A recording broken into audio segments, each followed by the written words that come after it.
Hello team, welcome to another ATP Geopolitics video with myself, Jonathan MS Pearce. This is Ukraine War News Update, first part thereof for the 22nd of February 2024. Let's get to where we normally start. Ukrainian General Staff figures for the Russian losses for the day before. All the usual caveats apply, of course, particularly the caveat that the Ukrainians are finding it very hard on the front line. Right across the front line, the Russians are attacking in pretty much everywhere by the looks of it. I think some increases in Makivka area on that northeastern axis. You know, it is a time, and this is an obvious thing for the Russians to do, but this is a time that the Russians can capitalize on Ukrainian weakness in terms of more than 4 months now, I think, of no significant aid from the US and Europe scrabbling around trying to pick up the pieces, but that requires getting the entire industrial military complex geared up to a level it hasn't seen for goodness knows how long. So it's all quite challenging and just requires time, either time for Congress to actually pass the bill, which I think it will eventually. There's so many political shenanigans going on at the moment in the US, but I think it will happen in some manner. And it takes so long for Europe to be able to fill in the gaps. And time is what Ukraine does not have. And there's a really interesting video clip where a Ukrainian's explaining very simply that for all the time there isn't equipment provided, we have to fill the gaps of equipment with humans. In other words, like, weapons can replace humans on the front line to some degree in some way of executing defense or offense. You know, the more weapons you have, the fewer people you have to commit to running at trenches. You know, rather than sending 50 men at trenches, you can hammer the trench with some glide bombs or some HIMARS. So if you have an endless supply of weapons, you will not commit so many humans. And the problem is, at the moment, Ukraine are going through humans because they don't have the weapons. And that is the calculus. Russia have lost 1,160 personnel, according to the Ukrainian General Staff. Caveats in the description to the video below. That is a very high number. Again, we are seeing consistent days of losses of over 1,000 for the Russians. 7 tanks, 35 armored personnel vehicles, is a very high number. 41 artillery systems, incredibly high. So we're getting towards the levels that we were seeing during the Ukrainian counteroffensive, when they sort of took a step back and started explicitly hammering Russian equipment from a distance. We're seeing that at the moment. There's just a lot of equipment being destroyed. 5 multiple launch rocket systems is a very high number for a single day. 2 anti-aircraft warfare systems is good. 1 aircraft, referring to the aircraft losses yesterday.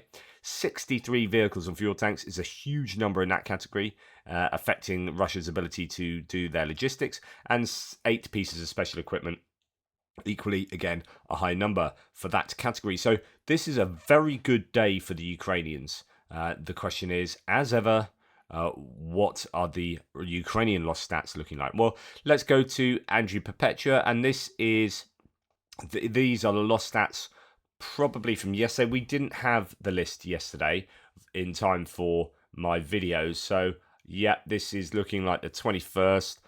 So indeed, this is yesterday's list, and what you can see, we're going to take off that decoy for the Russians there, and then 3 decoys for the Ukrainians at the bottom. Tree, ground, always makes you laugh. We have, I guess that's a 3-1, maybe a little higher than 3-1 loss ratio, which is getting better for the Ukrainians there. A couple of days where it got a little bit closer. Right, let's look at the Ukrainian losses first. There is a radar loss, which is going to be an issue for the Ukrainians, although I don't know what radar that is, what value that has.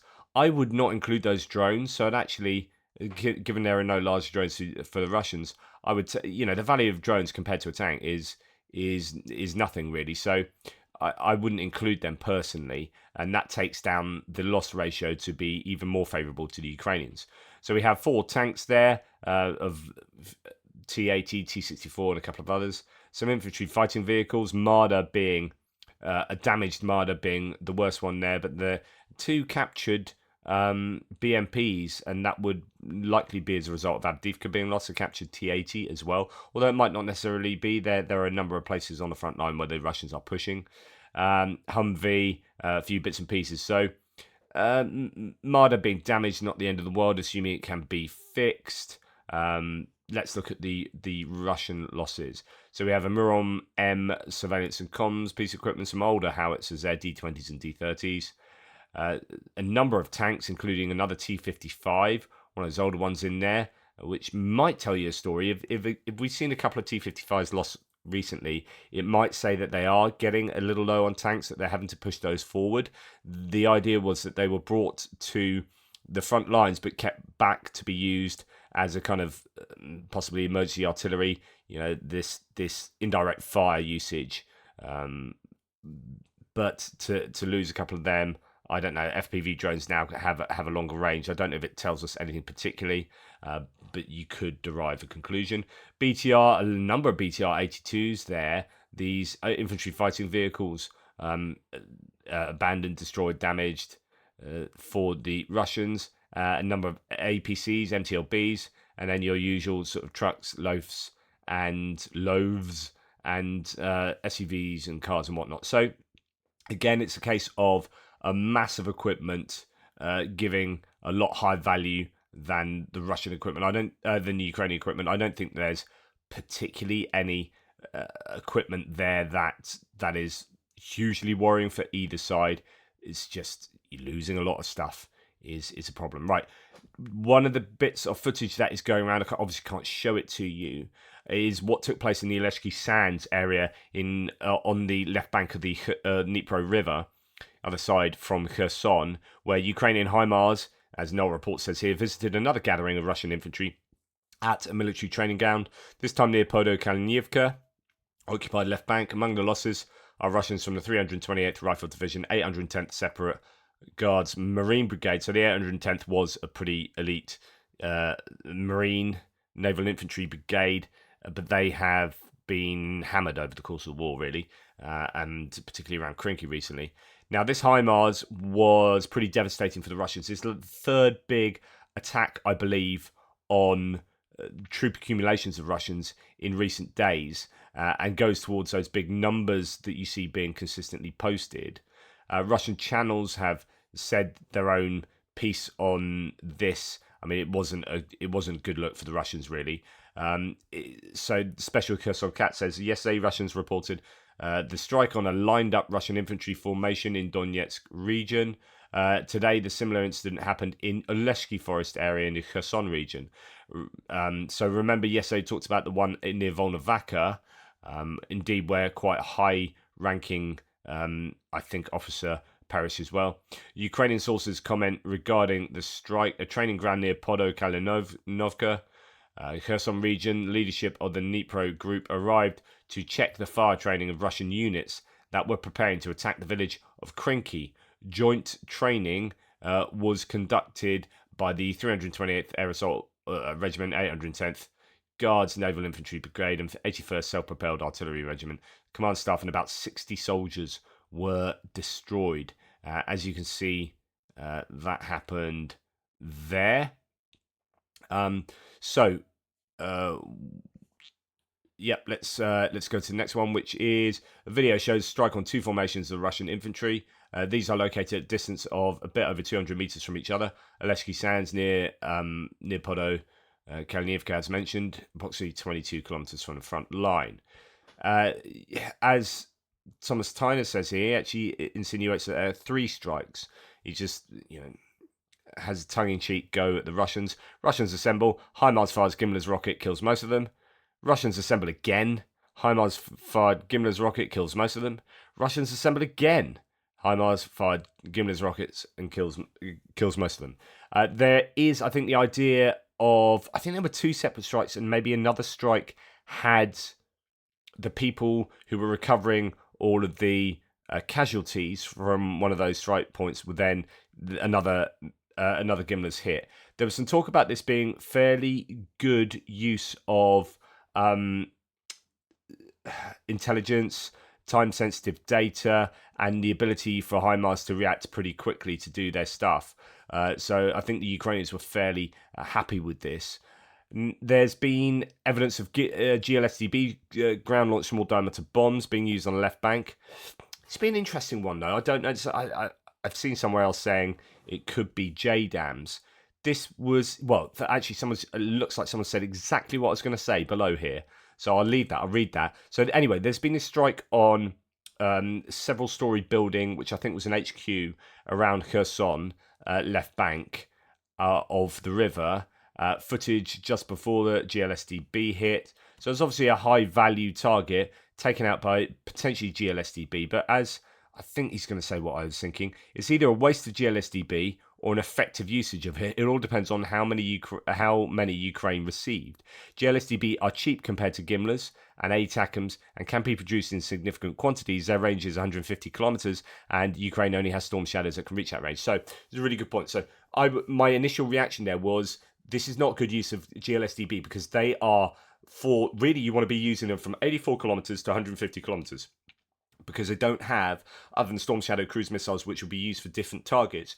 Ukrainians don't have, short of not receiving ATACMs consistently, the missile to do that or the rockets to do that. So GLSDB is good for that range. You wouldn't use it to hit just over the Dnipro River. That appears to be a waste, unless, as Ukraine Battle Maps here says, they've got loads of them. In which, if they've got loads of them, then they are cheaper than using a HIMARS, which would be the weapon you would have otherwise used, and that goes up to 84 kilometers. But even that's like fairly. I mean, ideally, you want to just hammer that with artillery. To be perfectly frank, although it is a building, artillery is not that good. It depends. Probably HIMARS then. But GLSDB, it's interesting you're using them, so that could be an indication that Ukraine have quite a few of them, because those are already bought and paid for. What they're waiting for was a delivery of them, so they're not contingent upon any aid package being given a green light, right? They're already due to get them up, but we just don't know how many. One presumes quite a lot, and they appear to be getting to Ukraine. So if they're using them, then it could be that they're running shorter on HIMARS because of no green light for the aid package. They need replacements for HIMARS. So they're using GLSDB instead of them, even though ideally you want to use GLSDB over the 84 kilometer mark. So that's my interpretation. Let me know what you think. So HIMARS strike yesterday at Volnovakha killed Musayev, a lieutenant colonel, and brigade commander for the 36th Assault Brigade. So that is good news for Ukrainians there. Moving on to distant strikes, a fairly quiet night comparatively speaking. Ukrainian Air Defense Force destroyed 8 out of 10 Shahed drones in Poltava, Dnipro, Zaporizhia and Kharkiv regions. I don't know of any damage done. Obviously 2 have not been hit, so they're going to be causing damage. Rockets have hit Odessa region. One Telegram channel claims that Ackerman Construction Company may have been hit in the town of Bilgorod Dnistrovsky, about 50 kilometers west of the city of Odessa. The air alarm has just been switched off. So there's still rockets being sent. I don't know what type of rockets they were. Any details about that really. And Kherson coming under heavy fire. It's been under quite a lot of unwanted attention for a long time. It was when I was there. It's quite a scary place to be at night, and even in the day, it just gets random shells just landing and killing people. It's just one of those places where the Russians appear. One of the theories is, this is what Greg Terry believes, that the Russians pulled out of Kherson kind of willingly. So they did that operational withdrawal, pulled out of the region of Kherson on the right bank of the river, so which is to the west of the Dnipro River, pulled back out of Kherson rather than hold on to it. You get the Ukrainians going, yay, it's all liberated, fantastic, amazing, and then they kind of destroy the spirit of Ukraine by hammering Kherson for the rest of time. It's one of those weird things because they appear to be in Ukraine to try and liberate it. I mean, that's what they say. And you look at Avdiivka, where they've completely destroyed Avdiivka, and that's their idea of liberation. Same can be said about Kherson, where they went to liberate Kherson. The locals put up protests. So, like, that's not liberation, that's occupation. They don't want you there. And then when Russia left, everyone was just in euphoria, which tells you all you need to know about whether you are welcome there and whether this is liberation or occupation. And as a kind of vengeance, or um, as a plan they always had in mind. They are hammering Kherson now. It's a kind of a case of, well, if we can't have it, you can't have it either. So there you go. It's a tough place to be. Ukrainians. Now this is massively significant. This is really big in my books. This is Jens Stoltenberg, the Secretary General of NATO, coming out and saying something that he is applying to F-16 missiles, but of course there's no category difference between a missile fired from the sky or a missile fired from the ground. Literally, that's a false distinction. Like, you can't say you can use a missile fired from a plane to hit inside Russia, but you can't use a missile fired from the ground. Of course, that's a weird bit of special pleading for one mode of weapon over another. In other words, this is opening the door to what we've been asking for a long time. And it's coming from the Secretary General of NATO, which is huge. Okay, AFU will have the right to strike with F-16s against Russian military targets outside Ukraine. That is massive. It does say different allies have slightly different policies on this, but according to international law, Ukraine has a right to self-defense, he said. Now, what could be interesting is if inside the F-16 coalition you have certain nations saying we are not happy with that. I don't know how that will work, but broadly speaking, this is giving permission for Ukraine to strike, NATO permission for Ukraine to strike within Russia using F-16s. Now, in my book, that means that's permission to use any missiles, because firing a Storm Shadow from an F-16 or firing whatever it is, a harm missile or whatever, and hitting inside Russia is no different from firing from either a MiG-29 or whatever, Su-30, Su-24, whatever it is, or firing from a HIMARS style vehicle weapon system. This is just like, yeah, and this is opening the door. This is now pushing the envelope. Bloody overdue. I mean, really overdue this, but good news that he said that. Right, moving on to other bits and pieces here. We're going to start with Mers, who is the is it Murazov, the Russian mill blogger who committed suicide. I think he probably did commit suicide. I don't think Putin had a finger on a trigger, from what I can gather, but who knows. Full text of the letter that the late Mers promised to publish before killing himself. The letter was authored by a serviceman of the 1487 Regiment of the RF Armed Formations, which took part in the Avdiivka battle. It lists a lack of weapons and transport provided, losses of 70% of the regiment, complete lack of medical examinations and treatment, and transfer to the Veterans PMC, so that's a private military company, mercenaries, which is connected to Putin himself. This PMC consists of criminals who do not show up on the front line, but claim the successes of the regiment. The main complaint from Mers was that this 1487 regiment was not even mentioned in Putin's telegram listing units that took part in the occupation of Avdiivka. Now, he had been slagged off by Solovyov and other propagandists for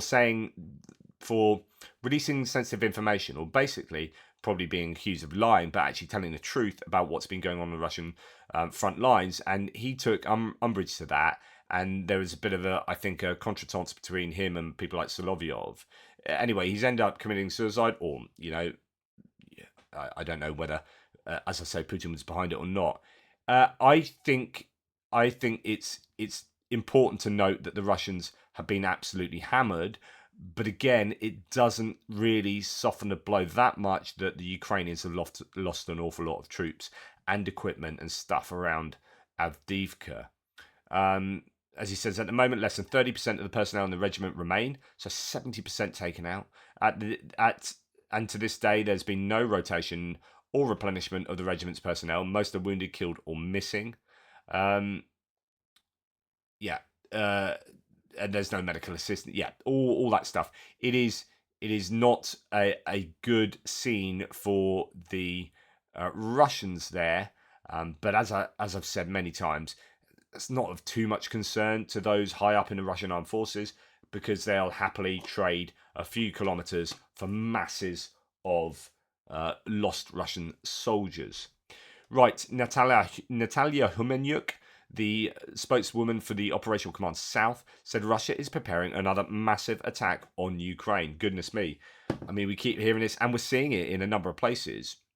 Recently, the enemy has intensified reconnaissance operations over the Black Sea using special drones and of the Cube and Zala types. Do not ignore the air alerts in the near future, she says. Now, I presume this is going to be a big missile and drone attack. It has been somewhat quiet of late. You'd assume they are at least stockpiling, otherwise they really are in desperate straits. Now, moving on, Peter Clifford online here says, public hearings on war crimes by Putin, particularly against children, are being held at Nuremberg, in the same N600 courtroom as used when Nazis were tried. There is, oh my goodness, a poignancy to that. 500 pieces of evidence collected and 160 witnesses questioned. Putin at Hague one day. So Anton Gerashchenko talks about this here. Hearings on Putin's war crimes against civilians, particularly children, heard in Nuremberg. German authorities have collected all that information and witnesses.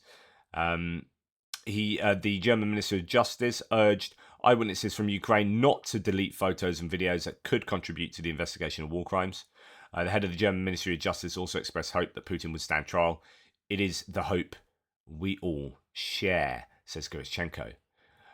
Now, talking about Putin and war crimes, it looks like Putin's regime is gradually becoming like Stalin, says again Gerashchenko, destroying opponents first, then competitors, and then moving on to his own.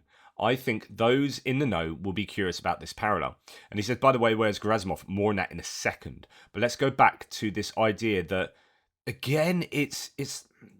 I get really frustrated. I'm going to say what I've said for the last few days, which is when people on my threads, on my articles, Russian trolls, or people from the West, from our collective countries, support or attack Ukraine and support the Russian narrative, saying, oh, it's NATO's fault this war started.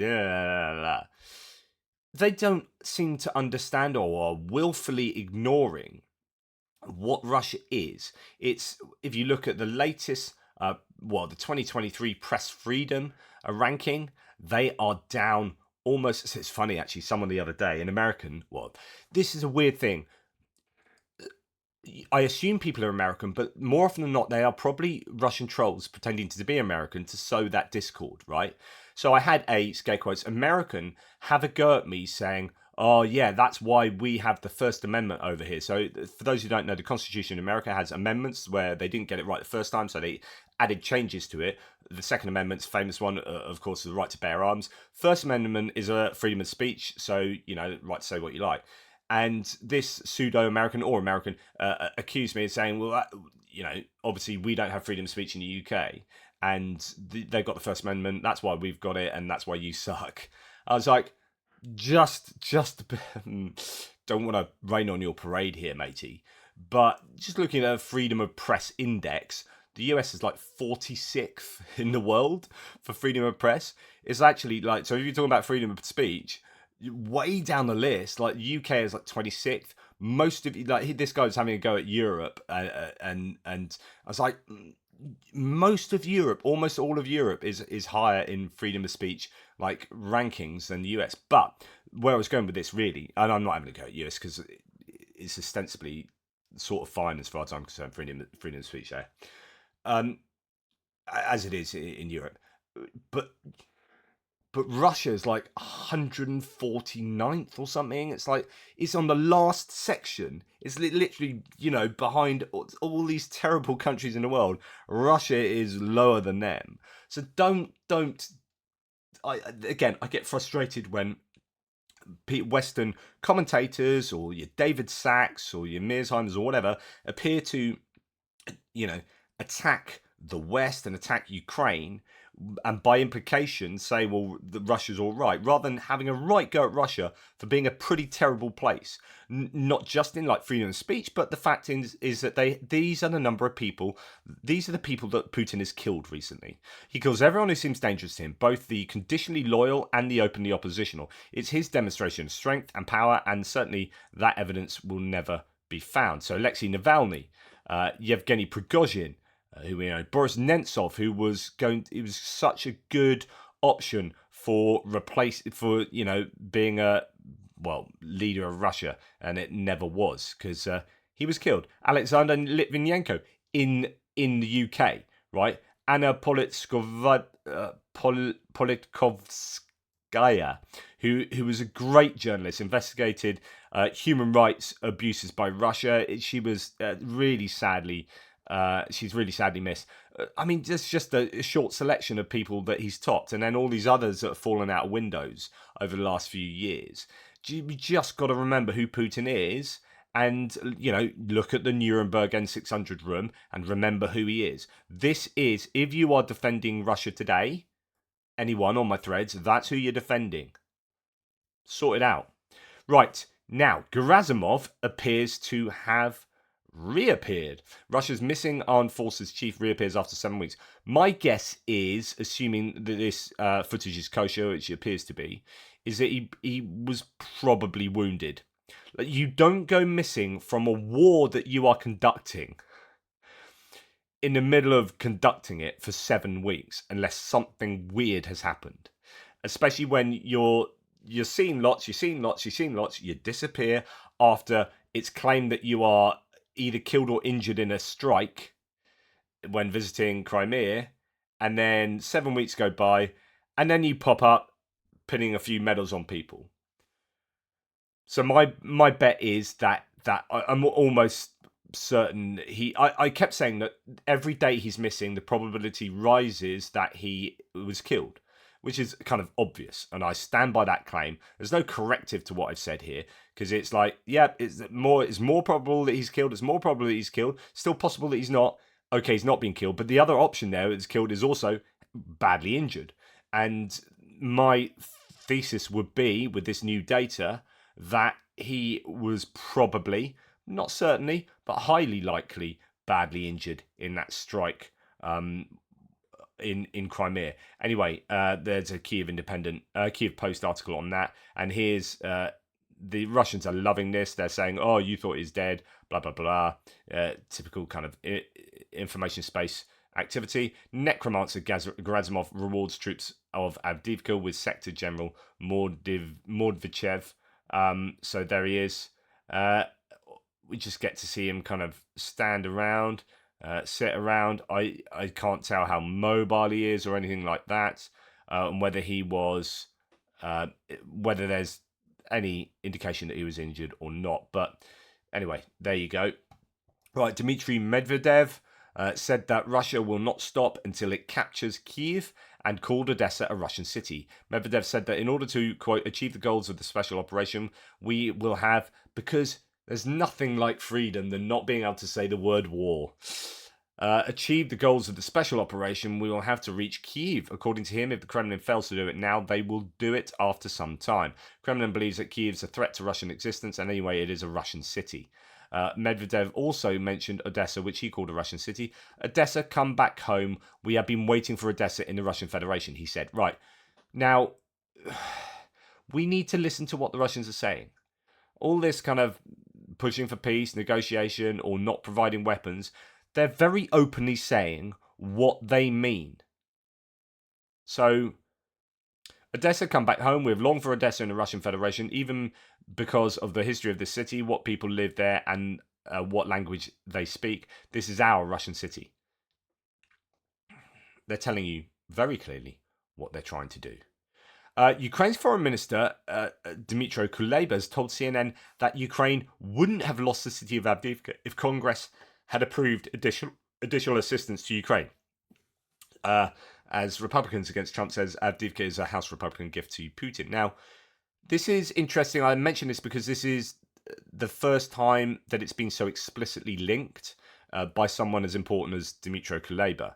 He's basically said Avdiivka was lost because of the lack of congressional green light for that American aid. So that is, it's just an explicit expression there. Now, the French Defense Minister, Sébastien Lecornu, has said that last month, quote, Russian operators threatened to shoot down manned French aircraft on patrol over the Black Sea in international airspace. And this is proper serious. We are moving towards more and more dangerous scenarios here. Yeah, it's a worry. So, for context, a full French battalion has been sent to Romania as part of NATO's defence of its eastern flank. French crewed aerial surveillance flights have been deployed on the western Black Sea coast, patrolling the route taken by Ukraine's grain shipments. The Minister of Defense of Belarus, Viktor Krenin, accuses Ukraine of forming a strike group of 112,000 to 114,000 troops on the Ukrainian-Belarusian border. Yeah, because they've got that many troops to spare, of course. Like, they haven't just been whinging about mobilisation and a lack of troops on the front line for forever. But apparently they've got enough for 114,000 troops on the Ukrainian-Belarusian border. Roughly 17,000 would be part of a regular border defence. I doubt that's true, and it's probably kind of a not false flag, gaslighting. What I don't know what to quite call it, but a lie to justify some kind of activity by the Belarusians, if needs be.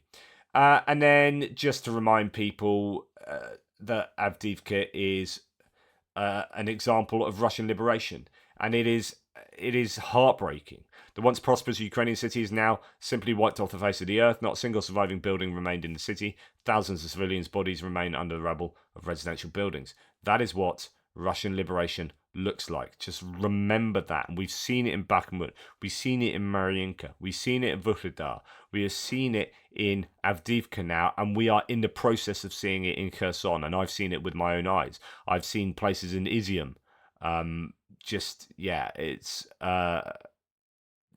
It's horrific, but it's why I continue to do what I do, and it's why I implore the rest of the world to be as mindful of the Russian war machine, as worried as I am, and to bloody well do something about it, or get our politicians to do something about it. So there you go. Thanks for watching. Please like, subscribe, and share. Really appreciate all your support, you wonderful, wonderful people. Take care and speak soon.